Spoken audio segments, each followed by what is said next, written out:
Guys আছি এখন viral SB টোটো দাদার ব্লগে। দাদা একটু মুখে দেখাও তো।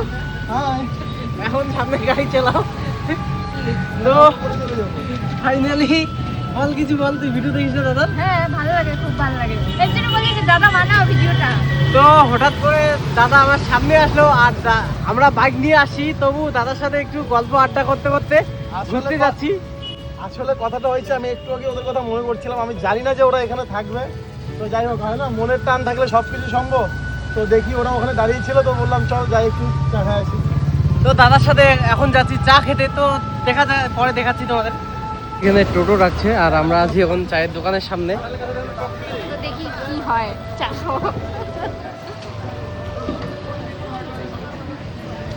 তো আমাদের ভাইরাল দাদা আসতেছে, এই যে হিরো। তো এখন তাই দেখি।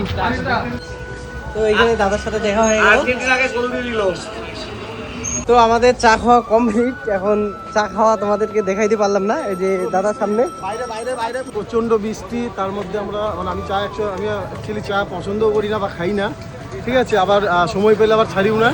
আমরাও চা পছন্দ করি না, দাদার সাথে বলে চাটা খেলাম।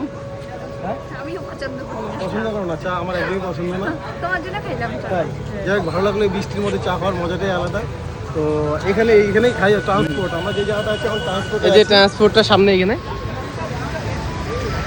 তো ভালো লাগলো, দাদার সাথে দেখা হইলো আর চাটা খেয়ে টাইম স্পেন্ড করলাম একটু।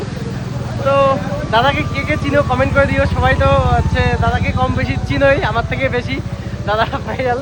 ওইটা ব্যাপার না, বেশি সবসময় একজনের আর্টিস্টদের পরিচয় হচ্ছে তার কাজে, ঠিক আছে। এখন হয়তো আমার থেকে হয়তো কোনো সময় বিপ্লব অনেকটা এগোতে পারবে, কোনো সময় দাদা আগে থাকবে, হয়তো আমার উপর আরো যাবে। যাই হোক। আমি আশা রাখছি যতটুকু আমার তরফ থেকে হেল্প করা আমি করবো।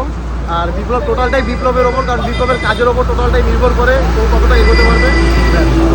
তো কেমন লাগলো ভিডিওটা একটু কমেন্টে জানিয়ে। Tata, bye bye.